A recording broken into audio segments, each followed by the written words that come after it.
안녕하세요. 대만대학의 강지은입니다.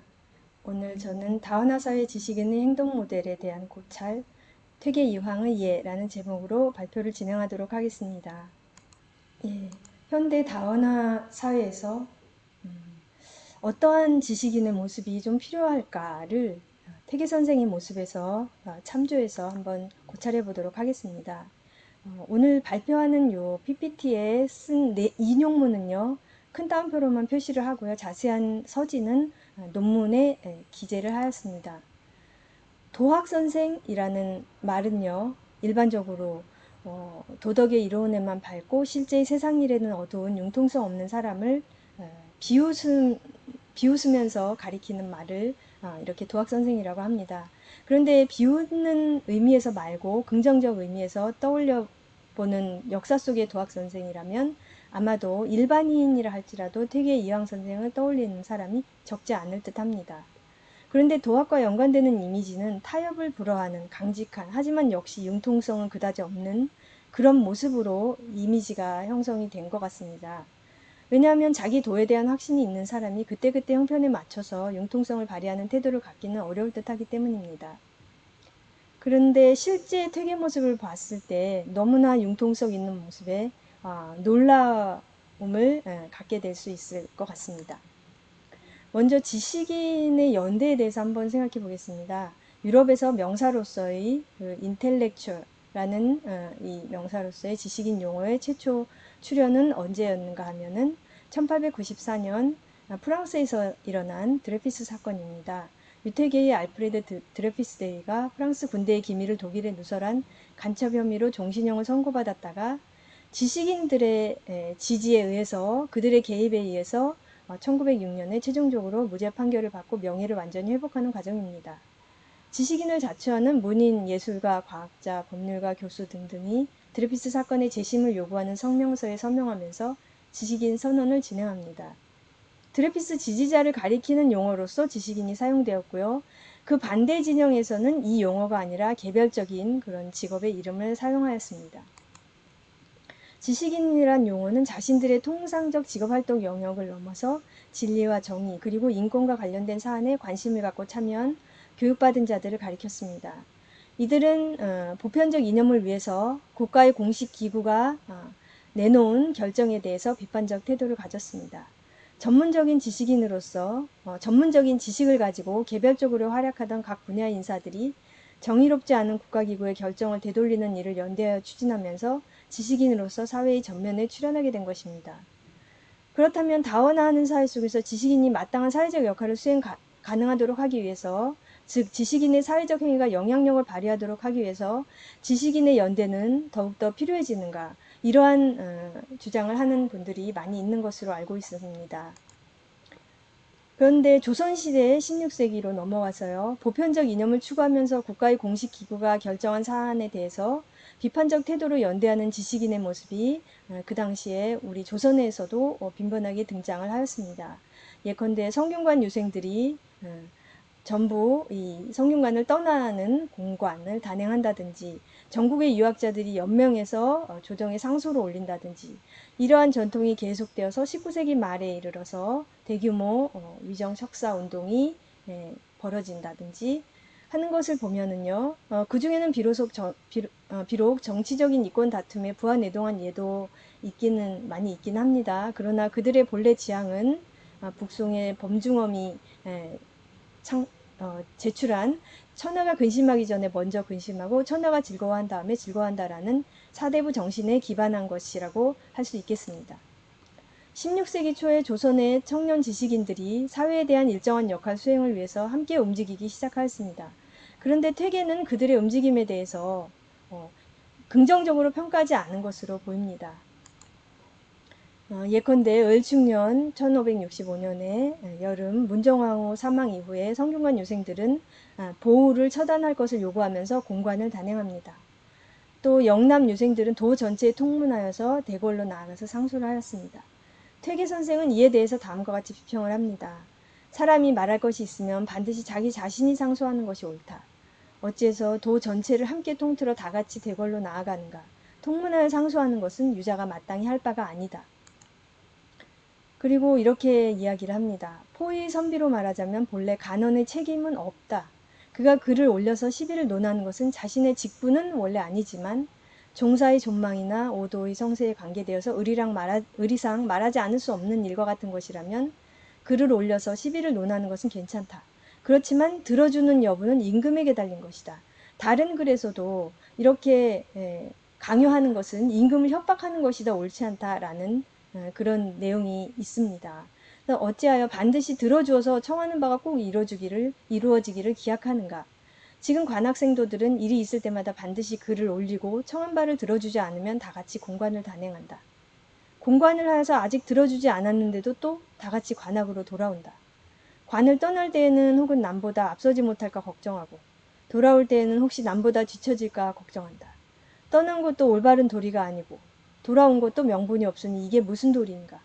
옛날 군자들은 국가의 대사에 분발하여 자기를 돌보지 않고 글을 올려서 직언하다가 임금이 들어주지 않으면 결연히 물러나서 종신토록 출사하지 않는 사람도 있다. 그의 태계 선생의 뜻은요. 유자는 본디 나라와 도의 존폐이익에서 잠자코 있을 수는 없다. 그런 존재이기 때문에 직분으로 주어진 영역이 아닐지라도 자기 견해를 사회성원에게 알리지 않을 수 없다. 그러나 자기 견해를 관철시키기 위해서 이 숫자의 힘으로, 단체의 힘으로 압력을 가하는 방법을 해서는 안 된다.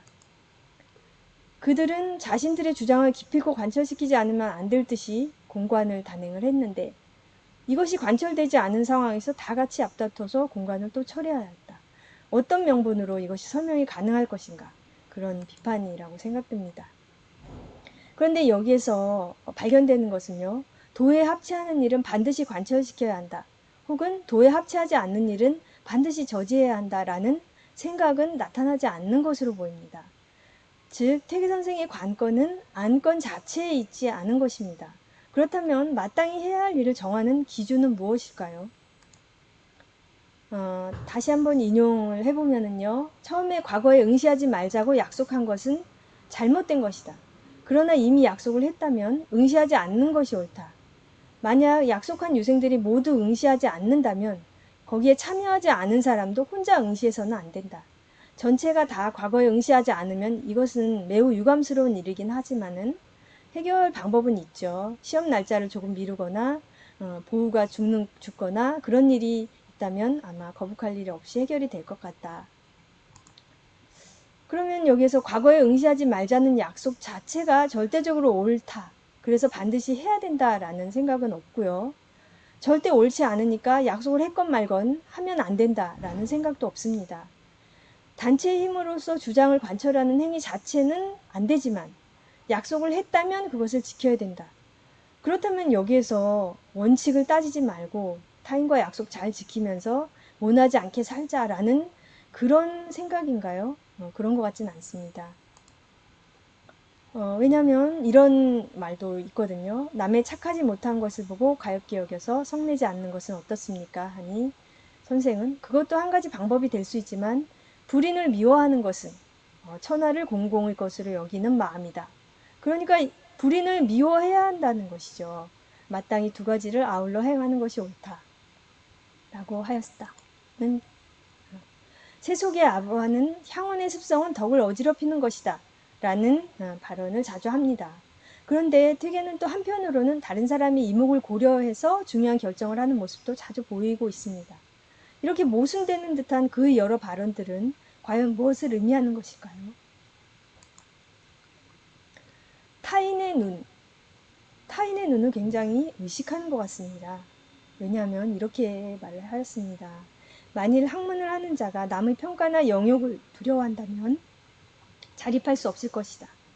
또 안으로 공부한 것도 없으면서 성급하게 이견을 내세워서 무사람들이 이 사람을 탓한다면 또한 이 사람은 자기 자신을 보존할 수 없을 것이다. 그러면 퇴계가 언행이 불일치하는 인격을 가진 사람은 아니라는 그런 전제는 아마 있을 것 같습니다. 그러므로 그래서 우리는 그 퇴계 선생이 남의 평가가 두려워서 그들의 눈을 의식하는 것은 아니다라는 것을 알 수 있겠습니다. 그런데 여기에서 또 한 가지가 나오는데요. 자기 견해를 제출할 때는 미성숙한 견해를 성급하게 내놓아서는 안 된다라는 말도 있습니다. 무사람들이 탓한다면 자신을 보존할 수 없다는 말은 타인의 눈을 의식해서 자기 행위를 결정한 듯한 인상이 좀 있습니다. 그런데 다른 예를 또 보면은요, 여기에도 있습니다. 혼인의 예가 엉망이 되어서 세상에 행하는 사람이 없었다. 정묘년에 방녀가 장가올 때 처음으로 고래대로 사위부부의 예견식을 올렸다. 그러나 구경하러 온 사람들을 너무 놀라게 할까 염려해서 전부 다 고래대로 하진 못했다.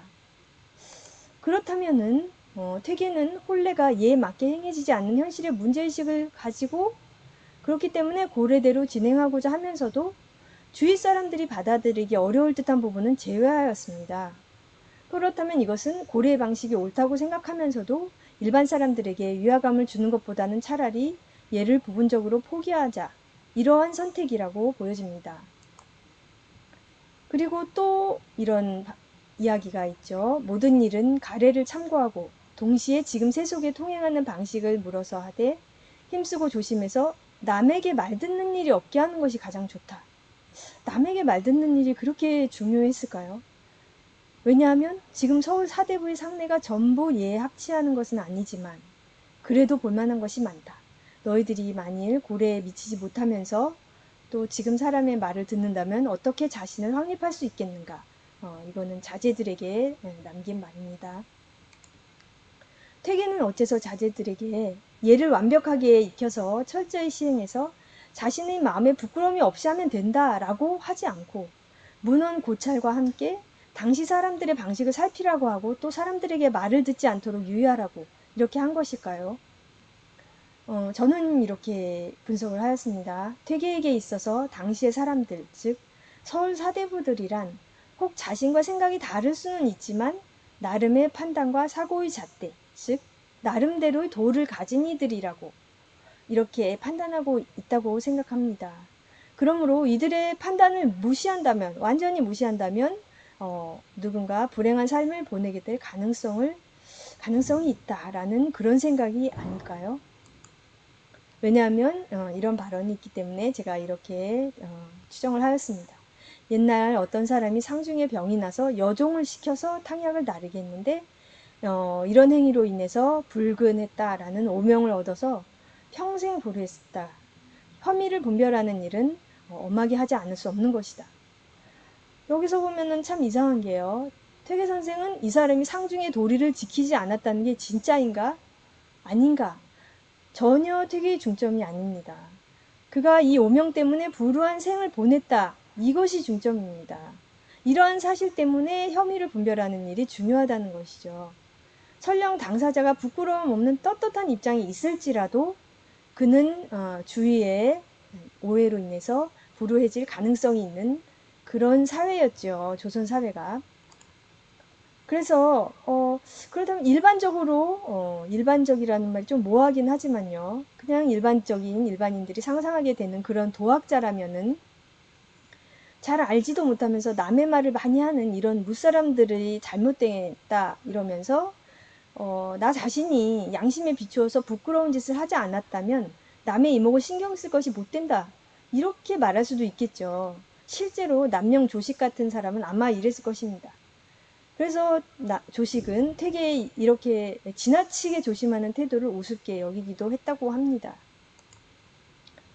도산정사 아래에 어량이 있었는데 관청은 사람들이 사사로이 고기 잡지 않도록 언금을 하였다. 선생은 매년 여름철에 꼭 계사에 머무르는데 한 번도 그곳에 간 적이 없었다. 존 한 명이 듣고서 비웃으며 말하기를 무엇 때문에 그리 소심한가? 내가 진정 금지사항을 범하지 않는다면 관청의 어량이더라도 피험할 것이 무엇인가? 하였다. 선생이 이 말을 듣고 이르기를 존 한 명은 생각이 나쁜 사람이다라고 하지 않고 존 한 명이라면 그렇게 하겠지만 나는 이렇게 할 것이다. 나이 불가함으로써 유아의 가함을 배운다면 또한 좋지 않은가? 라고 하였다. 퇴계는 어량 근처에 가더라도 관에서 금지하는 일을 절대 하지 않겠죠. 그런데 그를 모르는 사람이라면 그렇게 생각하지 않을 수 있을 것입니다.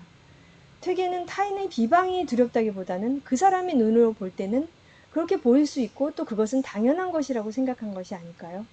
그래서 나의 떳떳함을 무사람들에게 인정받고자 해서가 아니라 나를 다 이해하지 못하는 타인이라면 그렇게 오해하는 것은 당연하다. 그렇기 때문에 행동을 조심하는 거죠. 아니, 기본적인 원인은 그렇게 하는 것이 마땅하기 때문에 하는 것이겠지만요.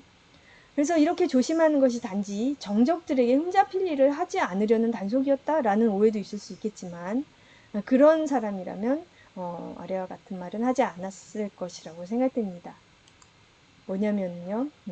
당시에 많은 사람들이 집안에 기일이 닥쳐오면 이틀 전부터 술과 고기를 피하고 채식하는 일을 행하였다고 합니다. 기록에 의하면 이에 대해서 이국필이라는 제자는요. 이러한 세속의 습관을 지키지 말고 예에 의거해서 당일만 소식하는 것이 어떻습니까? 라고 물었습니다. 이것은 나의 방식이 예에 들어맞고 또 상대방의 방식이 예에 어긋난다면 남들과 다르다는 점이 내가 옳다는 것을 의미하니까 그러므로 문제는 없다라는 생각일 것입니다. 그런데 퇴계는 이 학생을 나무라면서요. 세속의 예를 따라해서 안 될 게 무엇인가. 꼭 무사람과 다르게 하려는 것은 공의 병통이다. 김희정도 이런 병통이 있는데 그래서 공들은 남들이 많이 혐오하는 것이다. 남들이 많이 혐오하는 게 그렇게 문제가 될까요? 선생은 항상 겸허하여서 조금도 거만한 마음이 없었다.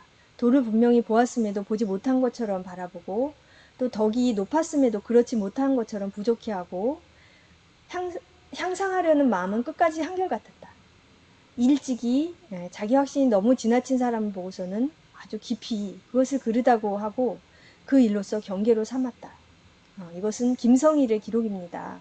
김성일은 퇴계의 이러한 행위가 자기 확신이 지나친 사람을 그르게 여기는 이유를 겸허한 그런 자세 때문이라고 생각을 하는 것 같습니다. 그러나 퇴계가 단순히 겸허한 성격 때문에 세속의 방식대로 따랐다고는 할 수 없을 것 같습니다. 그에게 있어서 세속의 방식이라는 것은 무조건 틀린 것이 아니라 자기와 다를지라도 나름대로 하나의 도리이기 때문이라고 저는 생각합니다. 그러므로 자기 견해가 옳더라도 세속의 견해로 수정하거나 보충하는 것이 마땅하다. 퇴계는 이러한 생각을 실천하기 위해서 남의 이견을 경청하였습니다. 그래서 자기를 버리고 남을 따를 줄 모르는 것이 학문하는 사람의 큰 병폐이다. 천하의 의리는 무궁한데 어째서 자기만 옳고 남은 그르다고 하는가.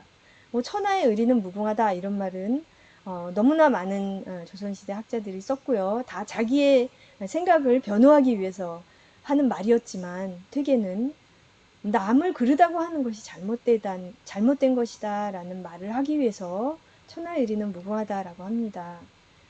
그래서 선생은 학자들과 의심스러운 것을 강론할 때 자기 견해를 주장하지 않고 반드시 여러의 견해를 널리 받아들였다.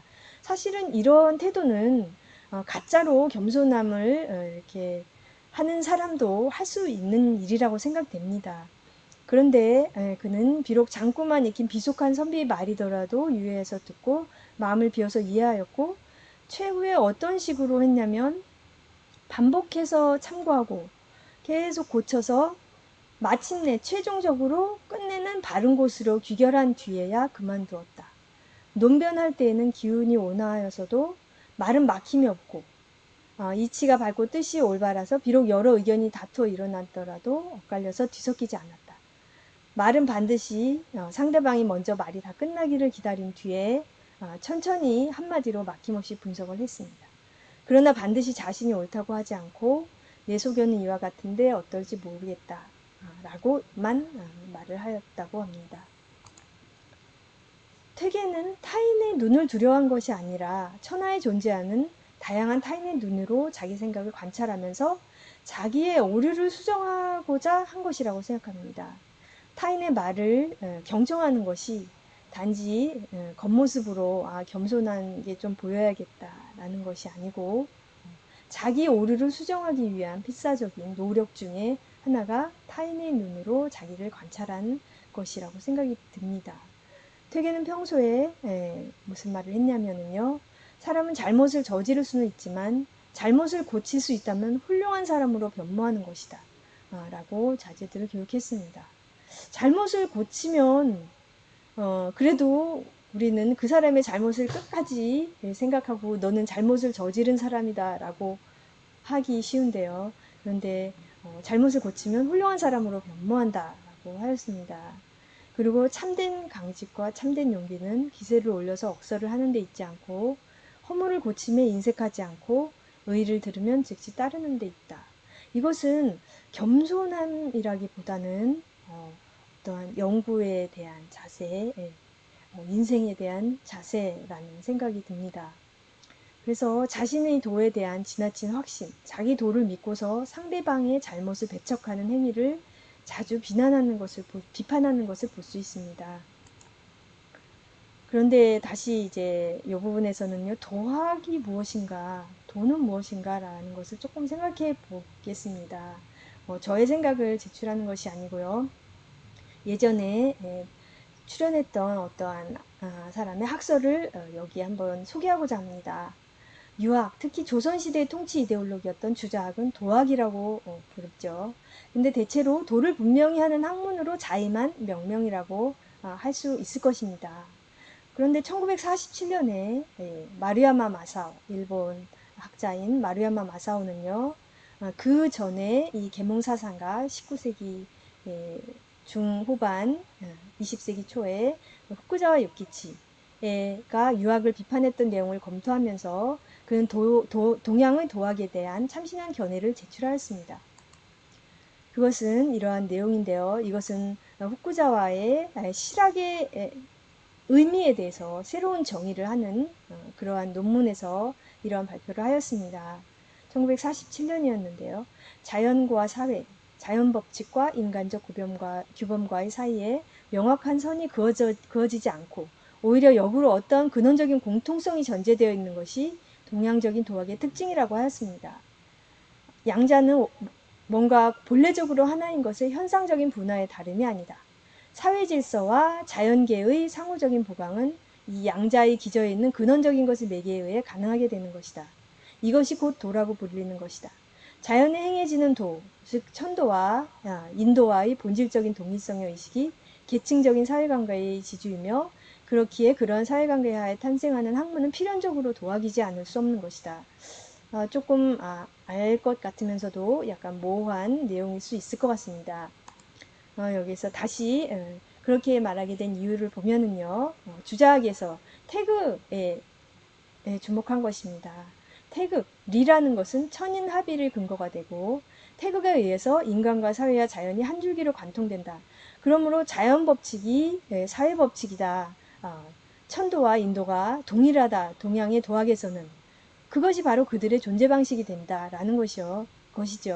그래서 천리, 천도는 인간성에 내재하고 사회 질서로 대상화되어서는 군신, 부자, 부부, 형제, 부모의 륜이 되므로 주어진 사회 질서의 근본 규범이 인간의 성에 선언적으로 내재하는 것이다. 여기에서 인간의 존재 양상은 주어진 사회 질서에 귀의하는 것이 된다. 그에 의하면 마루야마 마사오에 의하면 이런 사회에서는 인간이 주체적으로 사회를 운영하는 것이 아니라 주어진 질서에 의존하는 그런 경향이 지배하게 된다. 그리고 모든 인간이 선천적인 위치를 분한으로 준수하는 것. 전 사회 질서의 안정성의 기초가 바로 자기 분한을 준수하는 것이다. 사회는 인간에 의해서 주체적으로 운영되는 것이 아니라 주어진 사회 질서의 의존성이 인간의 본래적인 존재 양상이다. 왜냐하면 리로 인해서 군신, 이것은 천도에서 주어진 인도이므로 절대 안 지켜서는 안 되고 부자, 부부, 형제, 부모 이러한 인륜이라는 것은 딱 천륜으로 정해진 것이니까 이것은 어길 수 없다. 그래서 다 복종만 하고 자기 분한을 준수해서 어떠한 의존을 하는 것이 이런 인간 사회에서 인간이 존재하는 양상이 된다라는 뜻입니다. 그런데 조선 사회에서 유학을 익히는 사람들은 도학이 뿌리 내리면 내릴수록 마루야마 마사오의 가설과는 상반되게 분한을 엄청 많이 뛰어넘으면서 살아가는 그런 행보를 보입니다. 민간의 유학자들이 도대체 자신의 분한이 무엇이길래 조정의 결정의 당부를 논하고 심지어는 이 결정을 철회하라고 요구하는 일도 빈번하게 일어납니다. 이것이 바로 도학의 기본 성격이라고 저는 여기서 말씀드리고자 합니다. 도학은 의존하는 것이 아니라 도학에서는 천하가 도에 위배되는 상황을 좌시해서는 안 된다라는 것이 바로 도학이기 때문입니다.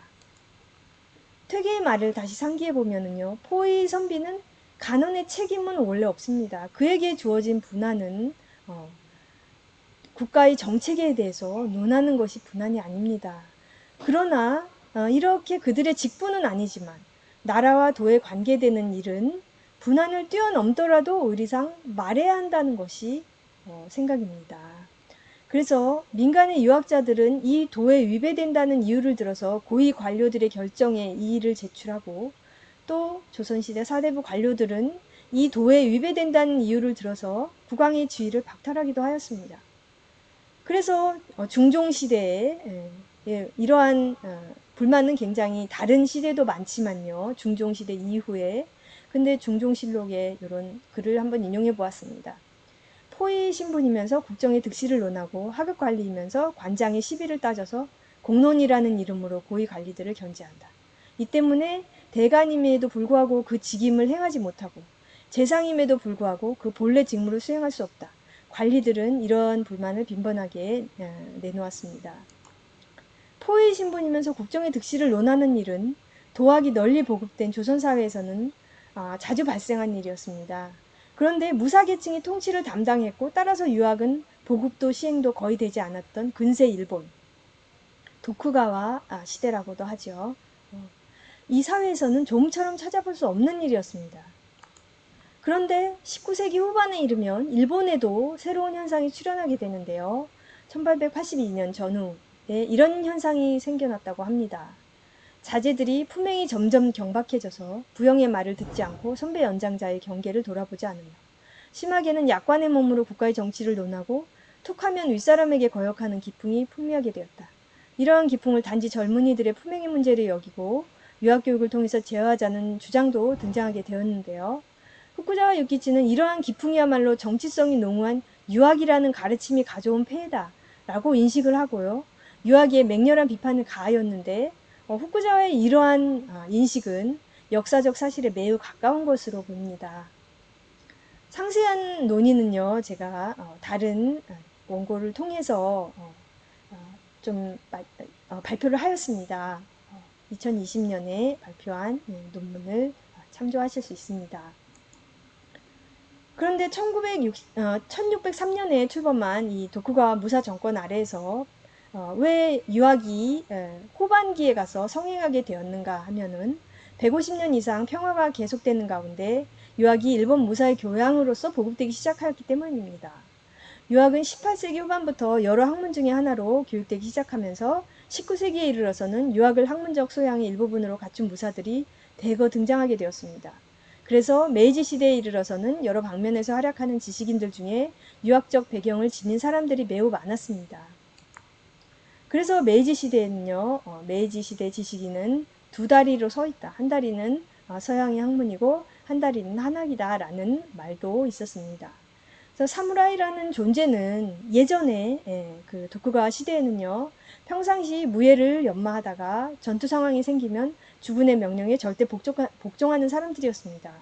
그들은 복잡한 정치사상, 고매한 경세로는 관심을 두지 않았고요. 그런데 유학적 소양이 깊어지면서 점차 치자의 정체성에 눈뜨고 천하 국가의 대사에 관심을 갖게 되었습니다. 주군에 대한 절대 복종에도 회의를 품기 시작하였습니다.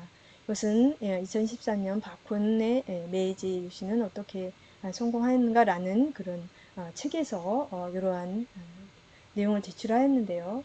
그렇다면은 위 명령에 복종하면 그만이라고 생각했던 무사들이 유학을 익히면서 이 사회에 대해서 총체적으로 질의하기 시작한 것입니다.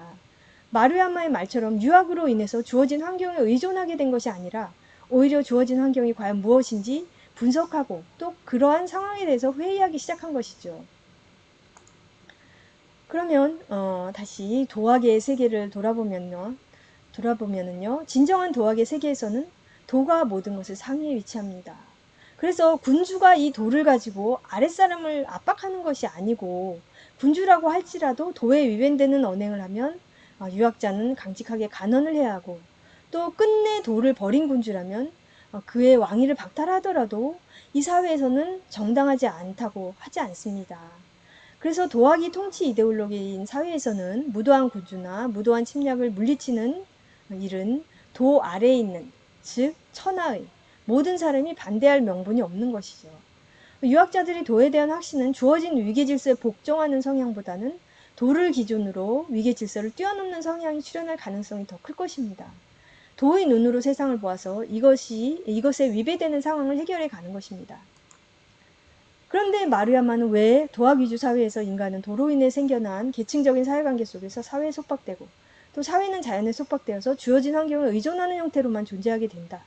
라는 이러한 오해를 하였을까요? 왜냐하면 도가 위에서 아래로 행하는 것이라고 여겼기 때문입니다. 그런데 유학자들에게 있어서 도의 적용 방향은 우선은 자기 자신이고, 왜냐하면 수신제가 치고 평천하잖아요. 그래서 위로는 군주에게 요구하지만 백성에게, 천민이나 노비에게 혹은 일반 농민 백성에게 자신들이 다스려지는 도에 대해서 명확히 알아야 된다고 강요하지 않습니다. 예컨대 노노에서 백성은 따르게 할 수는 있지만 알게 할 수는 없다라는 내용은 백성에게 무조건 이 도를 따르게 강요한다기보다는요. 유학자는 경서의 독자로서 백성을 도로 다스리되 그들이 이 도를 제대로 이해하기는 어렵겠다라고 유학자가 이 글을 보면서 생각하는 것이죠. 그런데 독자로서 상정되어 있지 않은 일반 백성이 공자의 이 말을 보면서 나는 도를 몰라도 되는 존재구나 라고 이해할 것이라고 공자 자신은 상상하지 않았을 것입니다. 유학은 정치학이고 또 유학자들은 치자로서 이 도로서 자신을 수양하고 군주를 인도하였습니다. 경서의 내용으로 본다면 군주가 이 도를 수단으로 삼아서 사대부를 억누르고 이들은 다시 이 도를 도구로 해서 백성이 억지로 도를 따르도록 억압하는 것이었다라는 이러한 상상은 진실이 아닙니다. 경서에서는 도가 뭔지도 모르는 무리들을 강제로 도에 맞추려고 하지 않고 도 적용을 예외로 인정하여 자기 분수대로 살게 하는 부분이 더 많이 보입니다. 그렇지만 퇴계에 의해서 많이 보이듯이 자기 자신에게만은 엄격한 도덕적 잣대를 적용해야 한다라는 것이 원칙이죠. 물론 이 원칙을 지키지 않는 사람도 많이 출연했습니다만은. 그래서 원칙적으로 말하자면 도학은 본래 의존적이고 수동적인 사람을 만들어내거나 이 도를 모르는 사람을 압박하는 수단이라고 할 수 없고요. 도학에서 경계해야 할 일은 피동적인 삶을 살 위험성은 아니고요. 도에 대한 자기 확신이 지나쳐서 인간이 더 편안하게 살아가는 이 안정된 세상을 만들고자 도를 찾아낸 이러한 취지를 완전히 망각하고 도를 확립하기 위해서 인간 세상을 어지럽히는 이런 것이 더욱 최선이라고 이렇게 믿게 될 위험성입니다. 그런데 여기에서 막스 베버의 말을 한번 인용해 보겠습니다. 막스 베버는 책임윤리와 신념윤리라는 개념을 제출했는데요. 신념윤리의 원칙에 따라서 행동하는 것은 어떠한 것인가? 종교적으로 표현하자면 기독교도는 올바른 행동을 할 뿐 결과는 신에게 맡긴다는 식. 아니면 책임윤리는 또 어떤 것인가 하면 행동이 예견 가능한 결과에 대해서 책임을 져야 한다. 이것이 이제 책임윤리의 행동 양식입니다. 그래서 막스 베버는요, 신념윤리 원칙과 책임윤리 원칙에는 너무나 큰 차이가 있다고 합니다. 그래서 책임윤리를 따르는 사람은 인간이 가진 평균적 결함을 고려합니다. 그래서 피테가 정확히 지적했듯이 그는 인간의 선의와 완전함을 전제할 어떤 권리도 갖고 있지 않기 때문입니다. 그는 자기 행위의 결과를 예측할 수 있는 한에서는 그 결과를 다른 사람에게 떠넘길 수 없다고 생각합니다. 그래서 이런 결과가 초래된 것은 나의 행위에 책임이 있다라고 말을 할 것입니다. 그런데 우리가 지금 많이 볼 수 있는 이러한 신념윤리를 따르는 사람들은 그들이 책임을 느끼는 것은 정의롭지 못한 사회 질서에 항의하는 것과 같은 순수한 신념의 불꽃이 꺼지지 않도록 하는 일에 대한 것뿐입니다. 그래서 이 불꽃만 되살린다면 나의 행위로 인해서 어떠한 나쁜 일이 벌어질지라도 거기에 책임을 지지 않습니다. 그런데 앞에서 관찰한 퇴계의 언행으로부터는 이 책임윤리와 신념윤리의 행동 원칙 가운데 예견 가능한 결과에 대해서 자신이 책임을 져야 한다는 이런 책임윤리의 원칙에 따라서 행동하는 인간의 모습을 발견하게 됩니다. 퇴계는 인간의 선의와 인간의 완전함을 전제로 하지 않았습니다. 타인의 눈을 관찰하면서 끊임없이 자신의 생각을 보완하고자 하였습니다. 타인의 눈은 타인의 생각이고 자신과 다를 수 있는 타인의 도입니다. 자신이 옛 문헌을 통해서 명확히 장악하고 있는 예를 시행하려 할 때에도 예문과 다르더라도 많은 사람들이 예라고 믿고 행하는 부분을 자신도 따르는 길을 선택하였습니다. 이렇게 지나친 자기 확신을 극히 경계하는 모습을 말과 행동으로 모두 보여주었다고 생각합니다. 그는 또한 실제로 잘못을 저지르지 않고도 불우한 인생을 보내게 되기도 하는 이러한 현실적 상황을 예측하여서 그들의 이러한 불행한 결과를 자신이 책임지고자 하였습니다. 그래서 자제와 제자들에게 이러한 불행에 빠지지 않도록 당부를 하였습니다. 저는 왜 태계가 물론 타고난 겸허함 때문에 이러한 행동 양식에 도달했을 수도 있을 것입니다.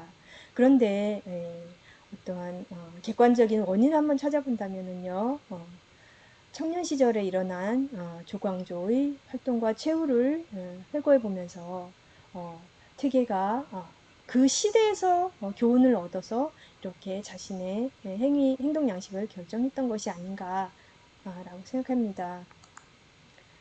성전이 일찍이 가령 주자가 김효년에 있었고 부름을 받았다면 주자는 나아갔겠습니까? 라고 물었다. 선생은 반드시 나아갔을 것이다. 그러나 김효년 사람들은 끝에 가서 너무 지나치는 폐단이 있었다. 정함이 그 잘못을 고치려 했지만 젊은이들이 따르지 않았다. 가령 주자가 이때 있었다면 틀림없이 단 하루도 조정에 있지 않았을 것이다 하였다. 또 일찍이 조정함은 타고난 자질이 참으로 아름다웠지만 학문이 아직 충분하지 못하여서 시행한 것이 아무래도 지나친 부분이 있었다. 그러므로 끝내는 실패하고 말았다. 학문이 충분하고 덕성의 성취가 있고 나서 출사하여서 세상 일을 담당했다면 그가 이룬 바는 다 헤아리기 어려울 만큼 많았을 것이다 하였다. 태계에게 있어서 김효년 전의 상황은 주자가 반드시 조정에 나아갔을 것이라고 확신할 만큼 희망적이었지만 또한 주자는 단 하루도 조정에 있지 않았을 것이라고 추정할 만큼 변질되는 상황이었습니다. 그들의 자질도 품은 이상도 모두 훌륭했지만 지나친 자기 확신으로 인해서 사업은 실패하였고 시대와 개인이 모두 불행하게 되었습니다. 지식인이라는 용어가 출현한 역사적 배경을 보면 사회정의 실현을 위한 지식인 연대는 당연한 일일 수 있습니다. 한편 연대의 내부에는 숫자의 힘으로 주장을 관철하려는 속성이 보입니다. 이것은 자신들이 반대편에 있는 주장이 옳지 않다는 판단을 전제로 해서 그렇기 때문에 강제로라도 철회시키는 것이 마땅하다는 생각입니다. 조선의 청년 지식인들이 연대에 대해서 퇴계는 유자가 마땅히 해야 할 일이 아니라고 단언을 하였습니다. 이것은 퇴계가 천하의 다양한 타인의 눈으로 자기 성찰을 하고 자기 도에 대한 지나친 확신을 경계하고자 했던 이러한 행동 양식에 일치하는 그러한 발언입니다. 그는 자기 확신이 지나칠 경우에 맞닥뜨릴 수 있는 이 개인과 사회의 불행을 우려하고 이러한 불행을 미연에 방지하고자 했습니다. 이것은 막스 베버가 말한 신념윤리가 아닌 책임윤리를 따르는 그러한 지식인의 모습입니다. 퇴계의 이러한 처신은요, 기묘사화라는 사대부의 비극을 철저히 곱씹으면서 얻어낸 교훈에 의한 것이라는 상상이 가능합니다. 그는 도학이 다다를 수 있는 가장 불행한 결말이 두 번 다시 출현하지 않게 해야 한다는 그러한 교훈을 철저하게 자신의 삶에 반영한 것입니다. 지금 더욱 다원화되고 전문화되는 현대사회에서 지식 혹은 지식까지는 아니더라도 상식을 지닌 많은 사람들이 연대해야 하여서 사회를 위해서 움직이고 있습니다. 그러나 바른 도로서 일어섰지만 지나친 자기 확신으로 인해서 개인과 사회의 불행을 확대시키는 상황이 너무나 많이 있었습니다. 현재에도 일어나고 있다고 생각합니다. 연대의 시간이 상당히 축적된 지금 시점에서 이 지식인의 연대 속에서 한편으로는 홀로 서서 지식인의 책임에 대해서 신중하게 생각해보고 거기에서 교훈을 찾아오는 방법도 유용하지 않을까. 오늘 퇴계 선생의 말과 행동을 분석해 보면서 이러한 생각을 한번 제출해 보았습니다. 감사합니다.